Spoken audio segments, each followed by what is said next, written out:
We are here to shortcut your way to being truly well-informed. We extract the crucial knowledge from a huge stack of research so you don't have to. Also, you can take control, starting right now. And today, we are tackling a topic that, let's be honest, it causes more stress and confusion than almost any other. Personal finance. Specifically, how to stop spending money based on emotion and start spending it based on, actual intention. Right, a real plan. And we are jumping straight into the deep end with a finding that is, well, it's both startling and I think instantly relatable. Oh, for sure. The research we've synthesized for this session suggests that the average person is functionally running blind. Financially blind. And it's not an exaggeration. We're talking about effectively losing track of up to half of their monthly expenses. Half? Think about that for a second. Half of your income is just escaping your awareness. It's vanished into this fog of, small transactions and forgotten auto payments. That's the challenge we are here to solve today. This isn't about shaming anyone for past spending. No. It's about gaining clarity. It's about control. We are arming you with practical tools to move beyond those financial feelings and assumptions. Right. So you can see the real quantified financial picture, maybe for the very first time. Exactly. And the reason this figure up to 50% is so common is because we tend to treat money not as a structured instrument, but as a behavior. It's driven by our mood, by convenience. What's fascinating here, and this is what all our research points to, is that the solution isn't just about better math. It's better psychology. It's better psychology. Right. So our mission today is to move you through a really clear process mirroring the journey found in our research. So what's the roadmap? Okay, so we start with the diagnosis. Yeah. We have to identify those invisible leaks and, actually quantify where the money's going. Step 1. Got it. Then we move to treatment. This means simple, non-intimidating budgeting frameworks, like the 50-30-20 rule, which is all about enabling conscious choice, not punishment. Okay, I like that. Not punishment. Next, we build the defense. This is your financial safety net, the thing that insures you against life's chaos. The emergency fund. The emergency fund. And finally, we look at the offense, demystifying how to get your money working for you through consistent long-term investment. Diagnosis, treatment, defense, and offense. I like it. Let's dive in. Okay, so let's start with that diagnosis, the invisible leaks. Yes. When people decide, okay, today's the day I'm going to tackle my finances, they almost always focus on the big items first. Always. The rent, the mortgage payment, the car payment, insurance premiums. The obvious stuff, the fixed costs that don't really change month to month. And you account for those. You know they're coming. But the material we analyzed is pretty unanimous on this point. The trap of minor expenses is often far more destructive. So much more. It's because the fixed costs are processed once a month. Your brain registers it, accounts for it, and moves on. The minor costs, though, The daily small transactions. that's what creates the cumulative bleed. It's death by 1,000 cuts. Can you break that down? What's the psychology behind that? Yeah, think about the concept of mental accounting. When you pay your, let's say, $2,000 rent, your brain registers a huge loss. It creates a sense of scarcity for a moment, and you adjust your behavior. Right, you feel it. You feel it. But when you spend, say, $6.50 on a specialty coffee, maybe $18 on an impulse food delivery, and $15 on an app upgrade. Your brain just codes those as minor, almost insignificant. Exactly. Guilt-free. It feels like you hardly spend anything at all. But you did. Oh, you did. The insidious nature of this spending is that it often happens outside of any dedicated budget category. It's just life. So we're talking about the cumulative effect of these small, frequent costs. Right. Individually, they're negligible. Collectively, over 30 days, they can easily account for 20, maybe 30% of that missing income we talked about. Wow. If you're doing just 3 of those minor transactions a day, that's 90 small holes in your wallet every single month. And most people are not manually tracking them. Who has the time? And what truly compounds this, and I'm so guilty of this, are the invisible payments and subscriptions. Silent killers. They really are. Yeah. These are the automated costs that sneak up on you because the barrier to entry was so low.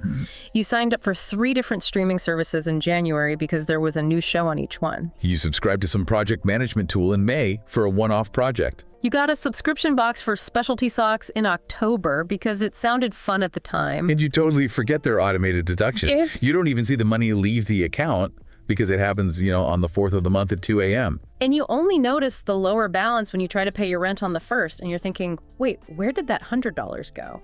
Exactly. And the source material is very, very focused on the psychological cost of the try 1 month free offer. Oh, the trap. It's the ultimate trap. We sign up with the absolute best intention of canceling before the 30 days are up. Cool. We put it in our calendar even. But companies have built entire business models around our human tendency toward, procrastination and forgetfulness. That's the entire model. If 1,000 people sign up for a free trial and just 100 of them forget to cancel, those 100 people are generating pure profit with zero acquisition cost for that company. And the monthly fee is usually small enough, right? Like $9.99. Small enough that you feel the friction of logging in, navigating the cancellation menu, dealing with the "are you sure you want to leave" pop-ups. It all just feels like it's not worth the hassle. So you put it off, I'll do it next month. And you never do. Uh-huh. This is why the first real, tangible action item of a financial deep dive has to be a full subscription audit. Okay, so what does that look like? You sit down, pull up a year's worth of bank statements, or at least the last 3 months, and you highlight every single recurring charge. No exceptions. I have a feeling this is going to be a painful exercise for a lot of us. It's painful, but so liberating. You will inevitably find 3 or 4 services that you genuinely haven't used in months, maybe even a year. And canceling those is like giving yourself an immediate pay raise. The easiest pay raise you can possibly give yourself, no negotiation required. You also mentioned the danger of commissions and fees. This is even smaller stuff, right? Even smaller and even more invisible. These are the hidden transaction costs that subtly erode your capital. We see this with out-of-network ATM fees, bank charges for insufficient funds, or the small percentage taken by various payment processing services. They're often minor, maybe $3 or $4 at a time. But they represent capital that is simply evaporating. It's not even for a good or service you enjoyed. These fees are penal leakage. So all of this behavior, the small purchases, the forgotten subscriptions, the tiny fees, it culminates in what we're calling the "I hardly spent anything" effect. You feel frugal, you feel responsible, but that mental tally in your head is just catastrophically inaccurate. You mentally dismissed the morning coffee, you forgot about the automated streaming payment, and you rationalized the new gadget charger because, the old one was almost broken. The core lesson here, and I think this is the transition point to our solution, is really understanding these mental accounting errors. That's it. We compartmentalize our money. This is fun money. This is bill money. But the bank account doesn't compartmentalize. It only tracks the total flow of cash in and cash out. So financial freedom starts with moving beyond this fragmented perceived picture. And forcing yourself to quantify those leaks. If you can actually track those $5 and $10 transactions, you stop the hemorrhage, and you might just gain half your budget back. So once we have acknowledged the leaks and we've seen the true, maybe scary picture of where the money is really going, the human instinct is to impose these severe restrictions. The crackdown. The crackdown. And that's exactly where people fail. They try to enforce a budget that is way too rigid, too complex, or just too punitive. And that's why the word budgeting often triggers that panic response. Yeah. It sounds like a diet for your wallet. Exactly. It sounds like deprivation. So we have to overcome what we call the spreadsheet fear. Right. Budgeting does not require complex Excel mastery with pivot tables and hours of categorization every single night. Please no. Our sources consistently emphasize that the successful financial systems are the ones that are practical and friction-free. They focus on conscious control, not mathematical perfection. Which leads us to the single most effective, non-intimidating system globally. The 5-30-20 rule. Let's break down. It's a foundational system for money allocation because it simplifies your entire after-tax income into 3 clear, actionable buckets. It gives your money a defined job before you even spend a dime. Okay, so let's get into the mechanics. 50% for what? 50% is the needs category, and this has to be strictly defined. Okay. This is your essential, non-negotiable fixed costs.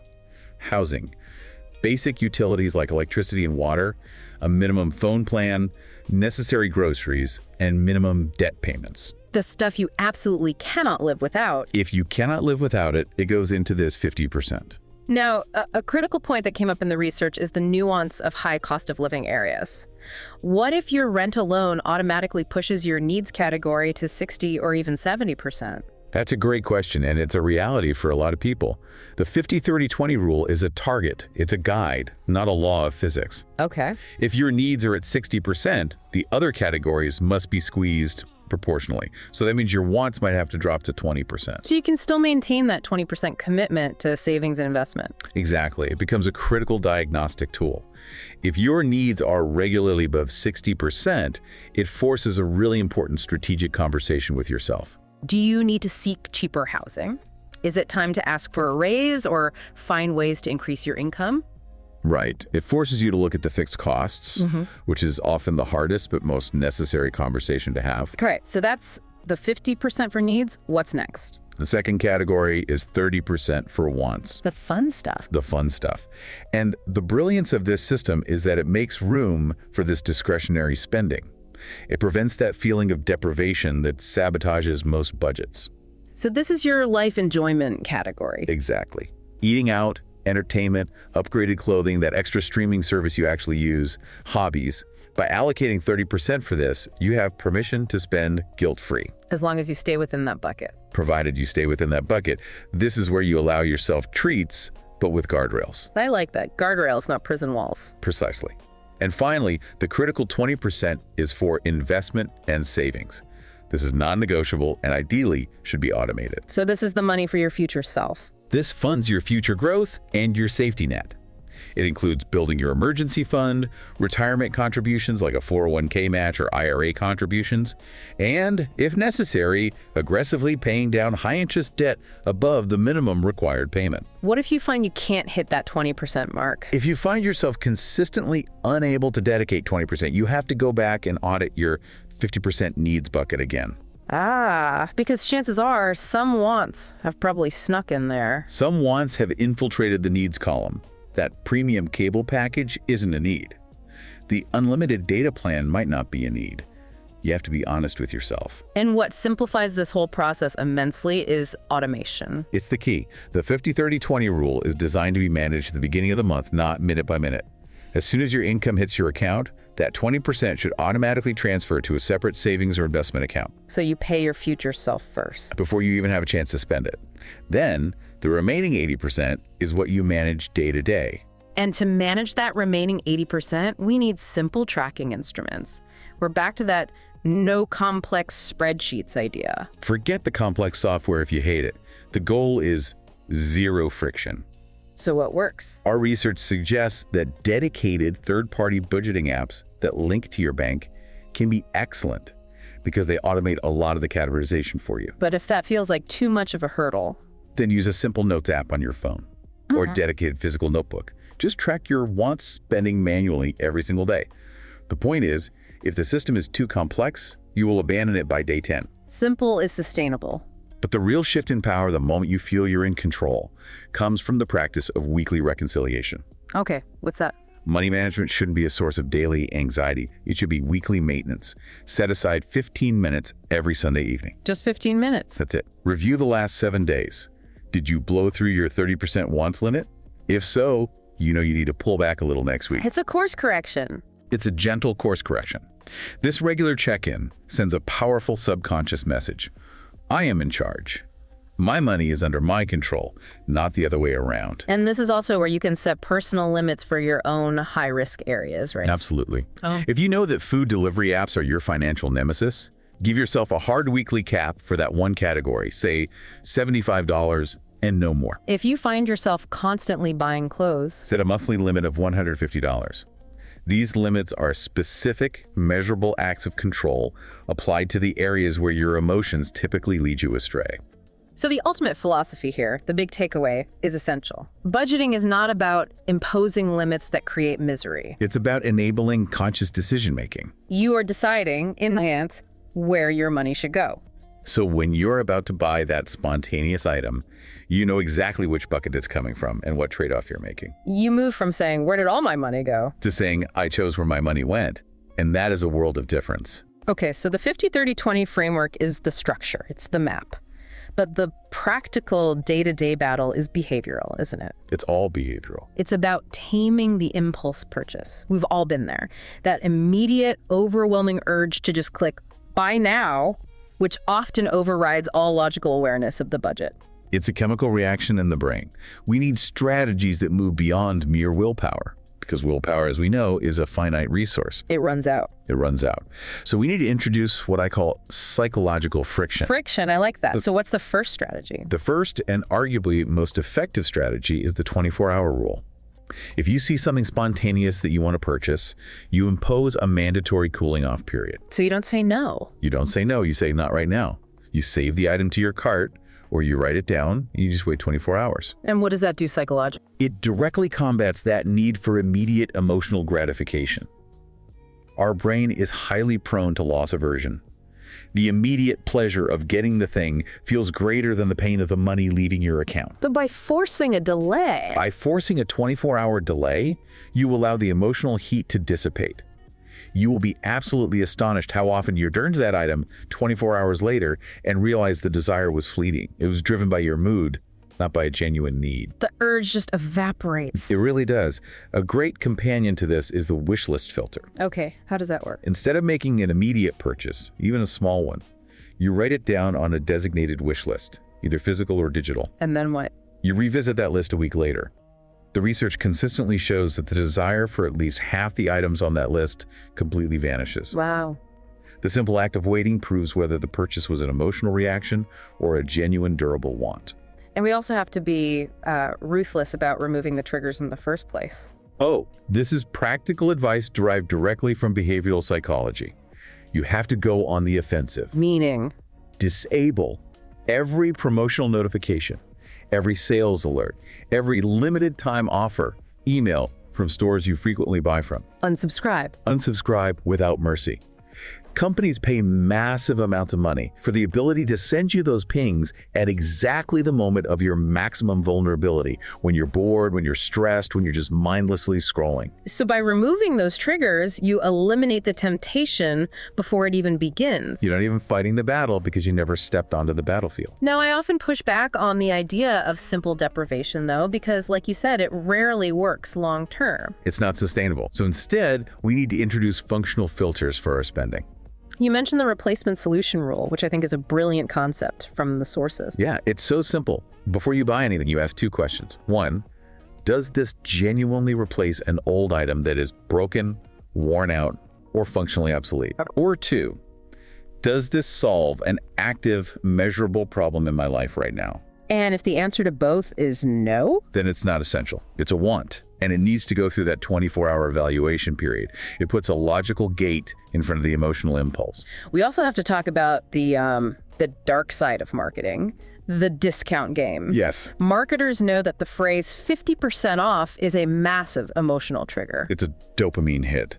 We feel like we're beating the system, like we've achieved a victory. So deconstructing the 50% off trap is essential. It really is. That sale is designed to make you feel like you are saving money. Even when you are spending money unnecessarily on an item you didn't need in the first place? Exactly. If you spend $50 on an item you would never have bought at its full price of $100, you have not saved $50. You have simply spent $50 you otherwise wouldn't have.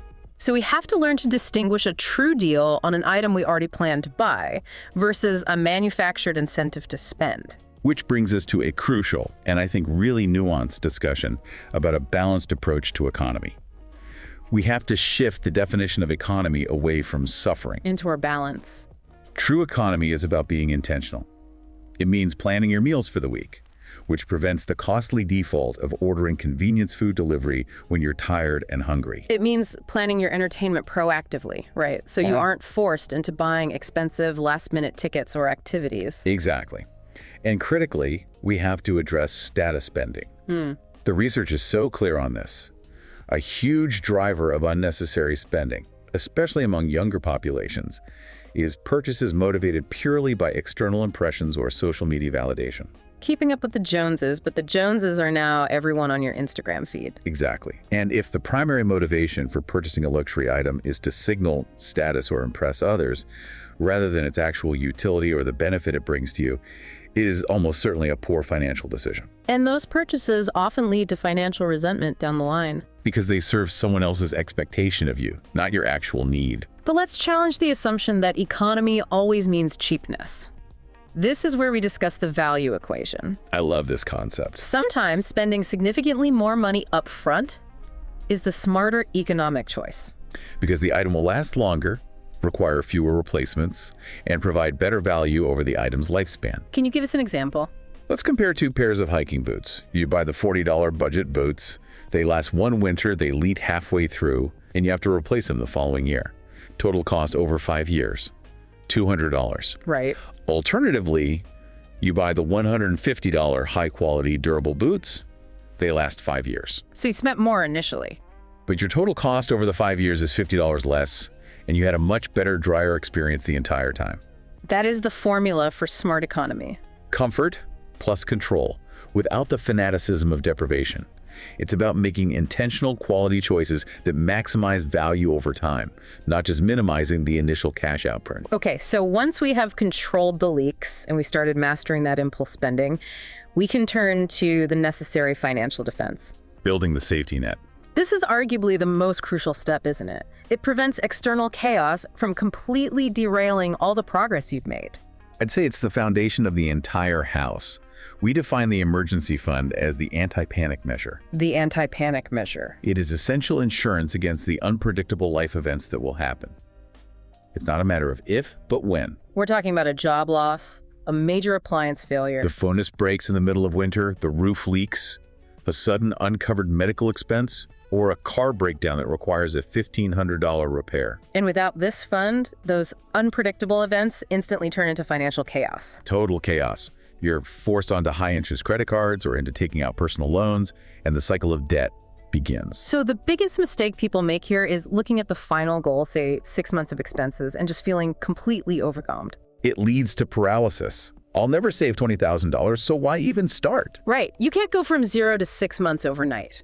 The research encourages a tiered, realistic approach. Yes, breaking it down into manageable chunks. So phase 1 is what we call minimum stability. The first rung on the ladder. This means saving enough cash to cover just 1 month of your total non-negotiable expenses. Just 1 month. This first achievable goal gives you immediate psychological relief. It prevents instant catastrophe. So if you lose your job tomorrow, this 1 month buys you time to think clearly. You can update your resume, you can start the job search, and you can do it without panicking about next month's rent. It buys you a 30-day cushion. And once phase 1 is achieved and secured, then you can aim for phase 2. The comfortable level. This is typically covering 3 to 6 months of your total expenses. And how do you decide between 3 and 6? It depends on your situation. For someone with very stable employment, like a government job, 3 months may be sufficient. But if you're self-employed or you work in a highly volatile industry, 6 months is the recommended goal. This level of cushioning allows you to weather a much longer job search, manage a major ongoing illness, or pay for a substantial unexpected repair without ever having to touch your long-term investments or incur consumer debt. Now, where you store this fund is critically important. So important. It needs to maintain high liquidity. Meaning you can access it instantly. Right, but it must be psychologically separated from your daily spending money to avoid temptation. So rule number 1, you cannot keep it in physical cash under the pillow. Bad idea. It's a security risk, and it's losing value to inflation every day. And critically, you cannot keep in the same checking account you use for groceries and bill payments. This is the biggest mistake. If you see that $15,000 emergency fund balance every single day, your brain will start to rationalize using 500 of it for a really great vacation deal. It stops feeling like an emergency fund and starts feeling like a slush fund. Exactly. So the ideal vehicles for this are separate high-yield savings accounts, HYSAs. Why those specifically? A few reasons. They are FDIC insured up to $250,000, which means the capital is totally safe. They offer a modest but meaningful interest rate enough to help slightly offset inflation while the money waits. And crucially, they're liquid. They're liquid. You can typically transfer funds back to your checking account within 24 to 48 hours. So to find the best HYSA, you're probably not looking at your traditional big brick-and-mortar bank. Usually not. They often pay almost zero interest. Online banks typically offer significantly higher interest rates because they have lower overhead costs. So you need to do a little research. A small amount of research. You're looking for low fees, easy transfer processes, and competitive current interest rates. But it ensures your safety net is both secure and slightly growing. And the ultimate why of this cushion It goes back to our behavioral focus, doesn't it? It all comes back to behavior. The primary meaning of the safety net is not about making money. It's about preventing you from falling into the debt trap. It is insurance, pure and simple. It's insurance against the long-term financial chaos that happens when you're faced with any sudden blow of fate. It protects your future self from the inevitable curveballs life is going to throw your way. With that safety net established and that crucial 20% savings habit locked in, we can finally move from defense to offense. My favorite part. The core philosophy here is what we're calling the anti-dust philosophy. The idea that money sitting idle, whether it's in a low-interest checking account or physical cash, is losing value to inflation every single day. It's getting dusty. And poorer. Your money should be actively generating returns. It should be working for you. Now, there's a pervasive myth we need to debunk immediately, and that is that you need a huge sum of money to start investing. It's the biggest barrier to entry, and it is simply false. Our sources emphasize that small amounts, consistently invested, matter far more than waiting until you have some massive lump sum. Why is that? Consistency allows compounding interest to begin its work immediately. That's the engine of wealth creation. So the point of entry is simple. If you're just starting, and you're moving beyond that emergency fund. The first dedicated step is often setting up automatic investments into a low-cost, broad market instrument. Let's define index funds because they're the #1 recommended starting point for the new investor who's focused on long-term stability. Perfect. An index fund is essentially a basket of stocks or bonds that tracks a specific market index. The most common one is the S&P 500. Which holds the 500 largest U.S. companies. So when you buy a share of an S&P 500 index fund, you are instantly buying tiny slices of 500 different companies. And the power of this is twofold. First, it offers automatic diversification. Right. If one company in the S&P 500 has a really bad day, there are 499 other companies there to cushion the blow. And second, they have notoriously low expense ratios. Which means the fees you pay to the company managing the fund are extremely low, often less than 0.1%. This maximizes your returns over time. Now, what's critical here is the power of regularity. Yes. Many new investors are obsessed with timing the market. They're trying to buy low and sell high. The holy grail. And the data overwhelmingly suggests this is a fool's errand. Even professional fund managers fail to consistently beat the market. So what's the alternative? Instead, we champion something called dollar-cost averaging. Break that down for us. It means contributing a fixed amount, say $200 every single month, regardless of whether the market is up or down. No matter what. No matter what. This regularity of investment is far more impactful than the size of individual sporadic contribution. And how does that help? Consistency smooths out market fluctuations. It ensures you automatically buy more shares when prices are low and fewer shares when prices are high. It takes all the emotion and guesswork out of the equation. And this regularity is tied directly to risk mitigation through diversification as you grow your portfolio. Diversification means spreading your investments across different asset classes, stocks, bonds, maybe some real estate, and across different geographies. So we're not just talking about putting your money into 3 different tech stocks. No, please don't do that. Yeah. We're talking about ensuring that if one sector of the economy struggles, your entire portfolio doesn't collapse. This structure ensures a more stable, predictable, long-term outcome. This next section is so vital because the online financial world, especially social media, is just flooded with instant wealth narratives. The get-rich-quick stories. Exactly. The stories that rely on volatility and excitement. We need to ground the listener in the reality of investing, moving decisively away from these promises of golden mountains. Absolutely. The research makes it crystal clear. Responsible investing is fundamentally slow, it's deliberate, and frankly, it's quite boring. If your investment strategy feels exciting, like you're at a casino, you are probably speculating or gambling, not investing for the long term. So to stay anchored and responsible, we need to abide by 3 core rules. What's rule number 1? Rule number 1, never, ever place all your capital into one single idea or stock. Don't put all your eggs in one basket. It's the oldest advice for a reason. That is concentrated risk, and it exposes you to complete ruin if that one company fails or that one idea turns out to be wrong. Okay, that's clear. Rule number 2.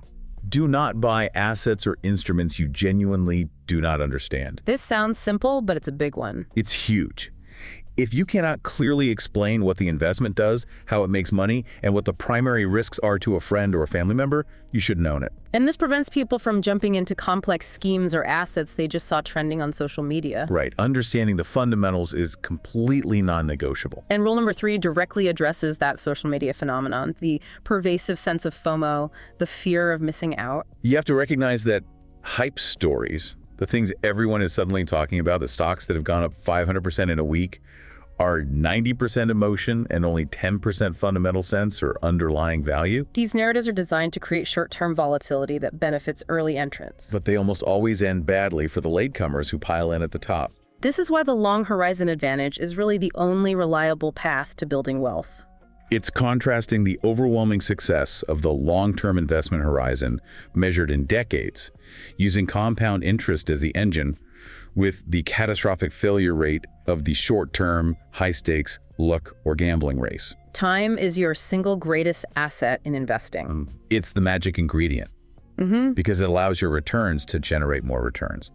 Can you put that compounding into context for us? Sure.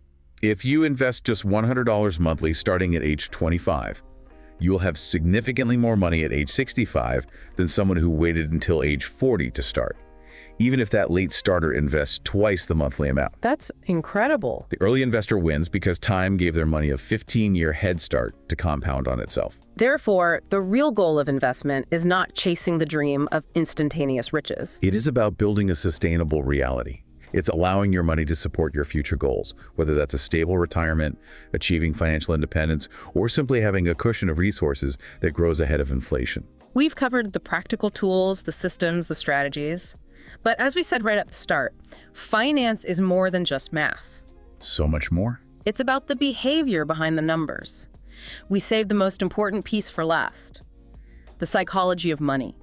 Because financial decisions are fundamentally driven by the brain's reward system, by emotion, and by ingrained habits, not just by logical calculators. This is why a highly intelligent person can understand the 50-30-20 rule perfectly. And still fail to follow it, because their emotional programming overrides their logic. And the brain creates these classic emotional spending traps. The first one is the "I deserve this" effect. We've all been there. Oh yeah. This is stress spending, or rewarding oneself excessively after a period of high pressure finishing a tough project at work, or just surviving a difficult week. The dopamine hit from that spontaneous, immediate purchase acts as a temporary stress relief valve. And the danger here is that the purchase becomes a coping mechanism for stress rather than a genuine want. Instead of going for a walk or meditating after a hard day, you order expensive delivery or buy a luxury item you don't really need. It's an unsustainable cycle where financial stress leads to spending, which in turn causes more financial stress. The second major trap, which we touched on earlier, is purchasing purely for external impressions or status. This is so deeply linked to social envy and comparison in our modern world. If you buy a product simply because you believe it will elevate your status among your peers or portray a lifestyle you aren't actually living, that purchase is being driven by insecurity, not by utility. The financial cost of status maintenance is a leading cause of debt and unhappiness. We also need to recognize and address the emotional relationship with finance itself. This is a big one. Many people carry significant feelings of shame or fear regarding their current financial state, or they're afraid of discussing money openly with partners or advisors. And this emotional barrier, this belief that discussing money means admitting failure, often prevents people from implementing necessary changes or seeking help. We have to normalize the conversation around financial struggle as a normal human experience. Nobody is perfect. Ultimately, how we spend and save is about embedded, repeatable habits. Habits form either growth or poverty. It is not the massive, one-time decision that matters most. It's the small, daily action. The decision to automatically transfer that 20% to savings, or the decision to order delivery tonight versus cooking the meal you already planned, these daily choices determine your long-term wealth accumulation or depletion. Which leads to our final unifying definition, which I think summarizes everything we've discussed today. Money is fundamentally an instrument. It's a tool. It is neither a demon to be feared nor a god to be worshipped. It's a mechanism for enabling your desired life. And if your current habits are making that tool serve chaos, fear, or external validation, you are simply misusing the instrument. It's time to learn how to use it properly. We have completed a full circuit today. We've moved from that chaotic state of not knowing where your money goes to a state of deliberate control. A huge journey. We identified the hidden financial leaks, we implemented the conscious 5E30-20 framework, we established a robust safety net as our defense. And finally, we move to offense with a long-term investment plan built on consistency and real understanding. The final, most important lesson throughout all of this, for me, is the shift in perspective. From restriction to awareness. Exactly. Real financial control doesn't come from forcing yourself to suffer or feel deprived.